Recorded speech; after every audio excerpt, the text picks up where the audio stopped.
বৃহস্পতিবার পালিত হচ্ছে বিশ্ব ডায়াবেটিস দিবস। মারণ এই রোগ সম্পর্কে আমরা অনেকেই কম বেশি সচেতন, তবে এই রোগ সম্পর্কে চিকিৎসকদের পরামর্শ অনেক বেশি কার্যকর। সেই লক্ষ্যকে সামনে রেখে বৃহস্পতিবার দিন দর্পণ ডিজিটালের পক্ষ থেকে কথা বলেছিলাম বিশিষ্ট চিকিৎসক কুণাল কুমার খাঁড়ার সঙ্গে। শুনুন দিন দর্পণের প্রতিনিধি পৌলমী মণ্ডলের সঙ্গে ডাক্তারবাবুর কথোপকথন। হ্যাঁ, ডাক্তারবাবু, আপনাকে দিন দর্পণ ডিজিটালে স্বাগত। আজকে ওয়ার্ল্ড ডায়াবেটিক ডে। তো এই নিয়ে আমরা একটা প্রতিবেদন লিখেছি আমাদের দিন দর্পণ ডিজিটাল ডেস্ক থেকে। আপনাকে কিছু প্রশ্ন করা হবে ডায়াবেটিস নিয়ে সচেতনতা ইত্যাদি। কিছু প্রশ্ন আমরা করব। ডায়াবেটিস এই যে মারণ রোগ, এটা নিয়ে এতটা উদ্বিগ্ন যে আমরা হয়ে পড়ছি, তার কারণটা যদি একটু ব্যাখ্যা করেন। দেখুন, ডায়াবেটিস কিন্তু অ্যাকচুয়ালি নিজে কোনো মারণ রোগ নয়, এটা প্রথমে আমাদেরকে বুঝতে হবে। ডায়াবেটিস ডায়াবেটিস মানে হচ্ছে যে রক্তে চিনির মাত্রা, আমরা যদি কমন ভাষায় বলি তাহলে ডায়াবেটিস মানে হচ্ছে চিনির মাত্রা রক্তে বেশি হয়ে যাওয়া। সেইখান থেকে বাকি যে সিস্টেমগুলোতে তার যা এফেক্ট, সেইটার জন্য কিন্তু এটাকে মারণ রোগ হিসেবে আমরা কনসিডার করছি। ডায়াবেটিস অ্যাকচুয়ালি একটা স্লো প্যান্ডেমিক এবং সেটার জন্য মাল্টিপল সিস্টেম আমাদের এফেক্টেড হয়। তার সাথে ইমিউনোডেফিসিয়েন্সি, তার সাথে ডায়াবেটিস থেকে আমাদের প্রেশার বাড়া বা হাইপারটেনশন, কোলেস্ট্রল বাড়া বা আমরা যেটাকে বলি ডিসলিপিডেমিয়া, এই ধরনের জিনিসপত্রগুলো হয়। সেখান থেকে কিন্তু স্ট্রোক হওয়া কিংবা কার্ডিওভাস্কুলার মানে হৃদযন্ত্র বিকলতা এইসবের দিকে প্রবণতা বেড়ে যায়। সেটা ছাড়াও ডায়াবেটিস থেকে কিন্তু আমাদের বয়সটাও বেড়ে যায়, তাই জন্য কিন্তু অনেক রোগ আমরা এমনি খুব কম বয়সে আমরা কিন্তু তার মধ্যে এসে পড়ি, যেই জন্যে ডায়াবেটিসকে আমরা মোটামুটি মারণ রোগ হিসেবে কনসিডার করছি। আমার দ্বিতীয় প্রশ্ন আপনার কাছে, মধুমেহ নিয়ে আগের তুলনায় মানুষ এখন অনেকটাই সচেতন, কিন্তু তারপরেও কেন এত বাড়ন্ত আপনার কি মনে হয়? সচেতনতা অবশ্যই বেড়েছে, কিন্তু ব্যাপারটা হচ্ছে দেখার এটা জিনিস যে আগে লোকজন বলতেন এবং আমরাও দেখেছি স্টাডিতে যে গ্রামে আগের দিকে ডায়াবেটিস আক্রান্তের সংখ্যা কম ছিল। এখন শহর গ্রামে উভয় দিকেই কিন্তু মোটামুটি একই রকম সংখ্যক মানুষ কিন্তু ডায়াবেটিসে আক্রান্ত। তার কারণটা যেটা প্রথমে বলা হচ্ছে সেটা হচ্ছে স্ট্রেস। মানুষজন এখন স্ট্রেস নিয়ে প্রচন্ডভাবে জর্জরিত। মেন্টাল হেলথ তাদের ঠিকঠাক নেই, খাওয়া দাওয়া ঠিকঠাক সময় তারা করছেন না, সেডেন্টারি লাইফস্টাইল মানে ফাস্টফুড খাওয়া কিংবা বসে থাকা, এক্সারসাইজের জন্য টাইম না পাওয়া, এইসব জিনিসপত্র প্লাস ব্যস্ততা।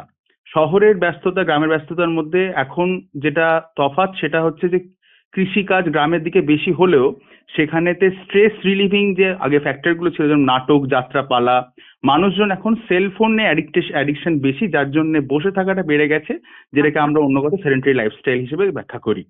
যার জন্য সচেতনতা বাড়া সত্ত্বেও কিন্তু আমাদের লাইফস্টাইল মডিফিকেশন না হওয়ার জন্য, লাইফস্টাইল ভুল হওয়ার জন্য কিন্তু আমাদের ডায়াবেটিসের এত বাড়বাড়ন্ত। আমার তৃতীয় প্রশ্ন আপনার কাছে, গোড়াতেই তো এই রোগের অনেক প্রতিকার ইত্যাদি রয়েছে, একাধিক প্রতিকার রয়েছে, কিন্তু তারপরেও মানুষের সচেতনতা বাড়াতে আরো কি কি পদক্ষেপ নেওয়া যেতে পারে বলে আপনার মনে হয়? প্রথমেই আমার মনে হয় যে অ্যাকচুয়ালি যেইটা আমরা মাস মিডিয়া কিংবা যেভাবেই আমরা প্রচার করি না কেন, প্রতিরোধ কিংবা প্রতিকার আপনি যাই বলেন না কেন, কিন্তু একদম রিমোট প্লেসেতে কিন্তু এর রিচটা এখনো কম।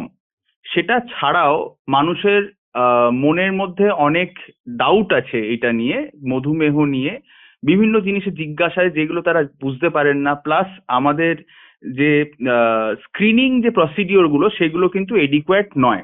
আমরা যদি গ্রামে গঞ্জে প্রপার ভাবে চ্যানেলাইজ করে যদি ক্যাম্প করি, সেটা ছাড়া যদি আমরা মানুষজনকে ডায়াবেটিস নিয়ে শিক্ষা ব্যবস্থার মধ্যে আমরা যদি সেটাকে আনতে পারি, যে ডায়াবেটিস নিয়ে তাদেরকে বলা হচ্ছে, ব্যাখ্যা করা হচ্ছে কি জিনিস, সেটাতে কি কি করা উচিত না করা উচিত, আমার মনে হয় সেইগুলো করলে গোড়া থেকে যদি আমরা এই চেষ্টাটা করে যাই সেইগুলো আমাদের হেল্প করবে। সেটা ছাড়া আমাদের মোটামুটি 40 ঊর্ধ্ব বয়স যাদের আছে, তাদের শরীরে যাদের সমস্যাজনক কিছু ব্যাপার, যেরকম ডায়াবেটিসের জন্য বেশি খিদে পাওয়া, বেশি পেচ্ছাপ পাওয়া বা বেশি ইউরিনেশন হওয়া বা বেশি তেষ্টা পাওয়া, এই জিনিসপত্রগুলো যাদের মধ্যে আছে, আমরা যদি বাড়ি বাড়িতে গিয়ে সেই রকম কোনো সিস্টেম তৈরি করতে পারি যে তাদেরকে স্ক্রিনিং করা যাবে বা তাদের টেস্টিং করা যাবে, তাহলে সেই ক্ষেত্রে কিন্তু আমরা অনেকটাই আমার মনে হয় প্রতিরোধ করতে পারবো, এবং তারপরে যদি আমরা সেই রকম রেজাল্ট দেখে তারপরে তার প্রতিকারের কথা ভাবা যাবে। আচ্ছা, এই তার হচ্ছে মানে ব্যাপার। এর সাথে কি আমরা একটা মানে খাওয়া দাওয়ার যে কিছু বিধিনিষেধ রয়েছে সেগুলোও কি একটা বয়সের পর থেকে আমাদের মেনে চলা উচিত? অ্যাকচুয়ালি ডায়াবেটিসের মধ্যে খাওয়া দাওয়ার থেকেও যেটা প্রয়োজন সেটা হচ্ছে এক্সারসাইজ। মানে আমরা অনেকেই হয়তো ভাববো, এটা মানে বিভিন্ন মানুষের বিভিন্ন মতে যে বলেন যে তারা যে চিনি খাওয়া যাবে না, হুম। কিন্তু আদতে সেটা কিন্তু ঠিক কথা নয়। চিনি কিংবা সুগার, কার্বোহাইড্রেট, ভাত, রুটি, এইগুলো যেগুলো আছে এরা আমাদেরকে এনার্জি দেয় এবং এদেরও একটা স্বতঃস্ফূর্ত পরিমাণ লাগে আমাদের শরীরের বিকাশের জন্য। হুম, হুম। কিন্তু যদি আমরা সেটাকে প্রথম থেকে ইগনোর করি তাহলে কিন্তু অনেক বড় ক্ষতি, এবং সেটাও কিন্তু ডায়াবেটিসের দিকে আমাদেরকে নিয়ে যেতে পারে। আচ্ছা। আমাদের কয়েকটা জিনিস যেটা মাথায় রাখা উচিত, যে একদম সাত সকালে উঠেই আমাদেরকে মিষ্টি খাওয়াটা আমাদের অ্যাভয়েড করা উচিত। সেটা ছাড়া যদি আমাদের সুগার ধরা পড়ে বা ডায়াবেটিস ধরা পড়ে, সেখানে চিনি কিংবা কার্বোহাইড্রেটের মাত্রা কম করা উচিত। এবং সেটা ছাড়া অন্যান্য ব্যাপার স্যাপার যেগুলো প্রোটিন, ভিটামিন, মিনারেল, শাক সবজি খাওয়া, হ্যাঁ। এইগুলো যদি ঠিকঠাক করা যায়, প্লাস যদি এক্সারসাইজ ঠিকঠাক করা যায়, হ্যাঁ। অ্যাটলিস্ট যারা খুবই ব্যস্ত মানুষ তারা যদি মোটামুটি সকালবেলা উঠে মর্নিং ওয়াক, ব্রিস্ক এক্সারসাইজ যদি করতে পারেন, ফ্রি হ্যান্ড এক্সারসাইজ যদি করতে পারেন, সেখান থেকে কিন্তু আমরা অনেক উপকার পেতে পারি। আচ্ছা, আচ্ছা, তার মানে আপনি শরীর চর্চাকে অনেক গুরুত্ব দিচ্ছেন এই ব্যাপারে। হ্যাঁ, আহ শরীর চর্চা কিন্তু মেন, হ্যাঁ। খাবারের থেকেও খাবারটা সেকেন্ডারি, প্রাইমারি কিন্তু শরীর চর্চা এবং নিজের শরীরকে ঠিকঠাক ভাবে চালনা করা। আচ্ছা। আচ্ছা, আমরা দেখছি যে খুব কম বয়স থেকেই মানুষ এই রোগে আক্রান্ত হচ্ছেন এবং অনেক বাচ্চারাও সেক্ষেত্রে হচ্ছেন। তো সেখানে এই কম বয়সে তাদের মধ্যে কিভাবে এই সচেতনতাকে আমরা আনতে পারি এই রোগে আক্রান্ত হলে, বা এর প্রতিকার কি আছে? ব্যাপারটা হচ্ছে যে বাচ্চাদের ক্ষেত্রে দেখা যাচ্ছে মোটামুটি এখন বিভিন্ন ধরনের ডায়াবেটিস আমরা সেভাবে ক্লাসিফাই করেছি। এবার আহ, এইখানেতে বলা বলা উচিত যে ডায়াবেটিস কি ধরনের ডায়াবেটিস সেটা প্রথমে দেখা উচিত। প্রথম হচ্ছে diabetes type 1, diabetes mellitus type 1 বা টাইপ 2 কোনটা আছে সেটা দেখতে হবে।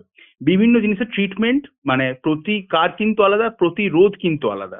তার আচ্ছা। কারণটা হচ্ছে যে ডায়াবেটিস কিন্তু জেনেটিক একটা বড় প্রপোর্শন।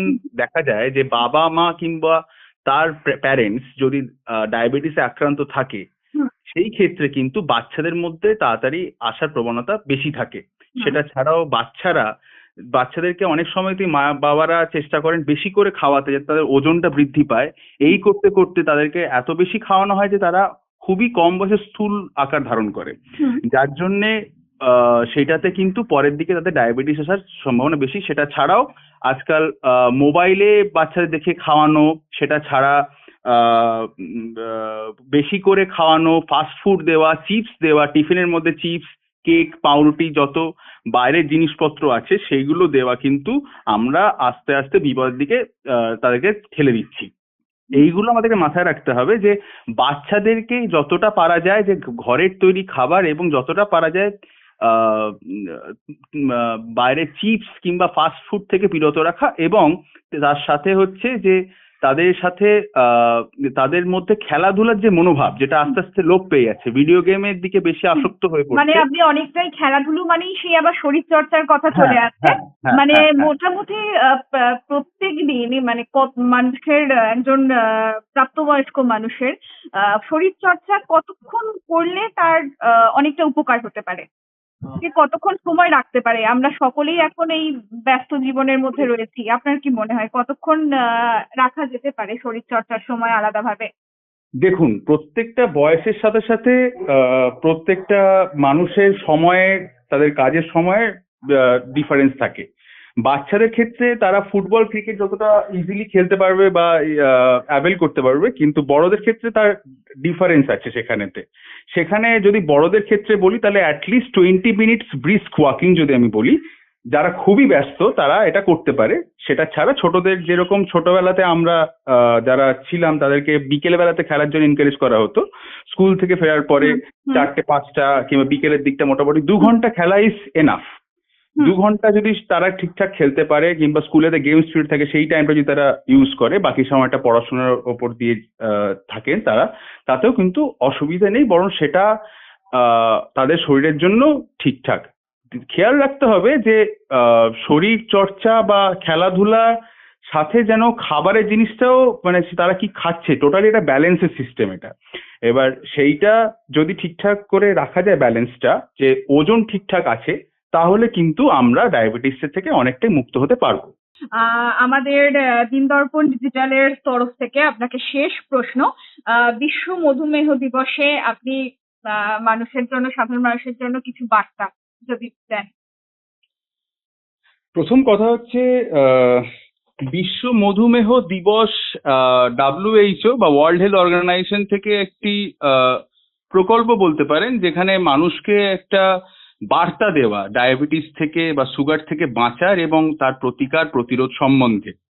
সেখানেতে মানুষজনের উচিত প্রথম কথা যেটা মেন্টাল হেলথ ঠিকঠাক রাখা।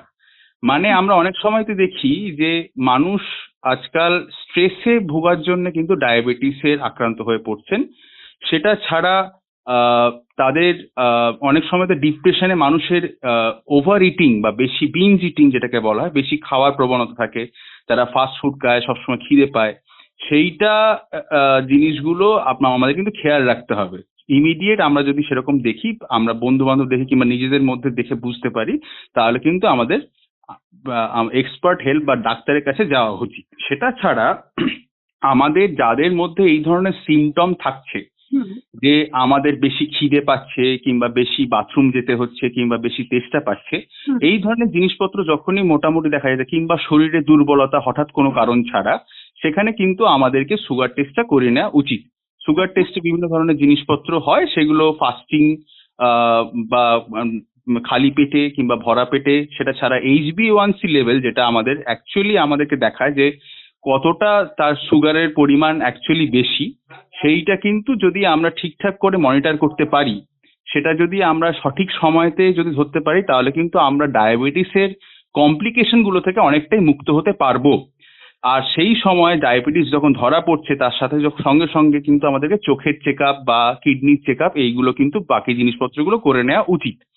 সেখানে আমরা যদি নিজেরা একটু সচেতন হই আর আমরা যদি সময় মতো ডাক্তার বাবুদের কাছে যাই বা তারা যদি আমাদের কাছে আসেন, তাহলে সেখানেতে কিন্তু আমরা অনেকটাই তাদেরকে বাকি যে কমপ্লিকেশনস আছে সেখানে কিন্তু আমরা তাদেরকে মুক্ত রাখতে পারবো। সেটা ছাড়াও প্রথমে বলা উচিত যে এটা নিয়ে আলাদা করে টেনশন নেওয়ার লাভ নেই, কারণ কি অনেক সময়তেই আমাদের অনেক বেশি খিদে পাচ্ছে কিংবা অনেকবার বাথরুমে, সেটা কোনো সিজন কারণে হতে পারে, বেশি জল খাওয়ার কারণে হতে পারে। সেইগুলো থেকে কিন্তু সবসময়তে যে এরকম ব্যাপার যে আমাদের ডায়াবেটিসই আমরা আক্রান্ত, সেরকম ব্যাপার ভাবাও কিছু না। জাস্ট একটা স্ক্রিনিং যদি আমরা অলওয়েজ করিয়ে নিই, তাহলে কিন্তু আমরা এখানে অনেকটাই বিপদমুক্ত থাকবো। এবং ডায়াবেটিস হওয়ার পরে যা ধরা পড়ে, সেখানেও ভেঙে পড়ার মতো কিছু নেই।